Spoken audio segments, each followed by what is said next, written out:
My wife is a school psychologist. Right? Almost always she comes home and tells me stories about the kids she sees. Recently, she told me about a boy who cannot sit still. He's an 11-year-old walking disruption, the bane of his teacher's existence.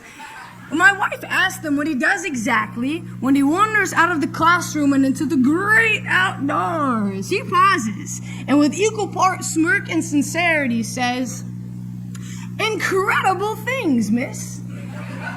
To me, this kid knows more about life than any of the others still inside picking away at a test that's only going to be used to figure out where the gel cell should be built next. It seems to me that mediocrity is not a part of this kid's actions or vocabulary, since he occupies his time with nothing shy of incredible. No doubt, he probably seems uncontrollable at times, but maybe that's because his mind is too much spark plug for the sockets everyone around him is trying to plug him into. Perhaps the only reason he's getting tested instead of being placed into the gifted class is because no teacher ever learned that dark could shine like that. Show him how black can still cocoon you into butterfly, kid. Marvel the English with your impeccable Spanish mouth. Let them know that brown skin is not a prerequisite for after-school suspension. When you tell the principal that the reason you don't always come to class is because you're too busy doing something better, I hope the principal takes that as inspiration as to how to make the school district into some place that feels more like a home and less like a prison.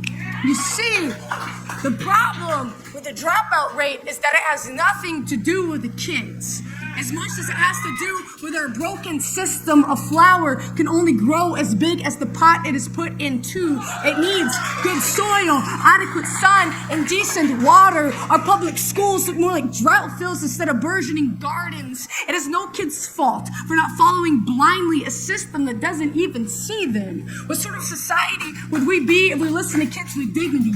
If we opted for methods of restorative justice instead of acts of violence for our country and talk so much about how superior our morality is? It is time for us to take our egos out of our asses and look at how egregiously godless our actions have become. The school to prison pipeline is not a white liberal myth, but a sad minority truth that too often has gone unnoticed or condescendingly brushed aside. That's why when the school bell brings tomorrow, I want it to bellow, I want it to shout, I want it to shatter every window, breaking everything that attempts to keep equality and education out, so that true learning and opportunity can finally come in.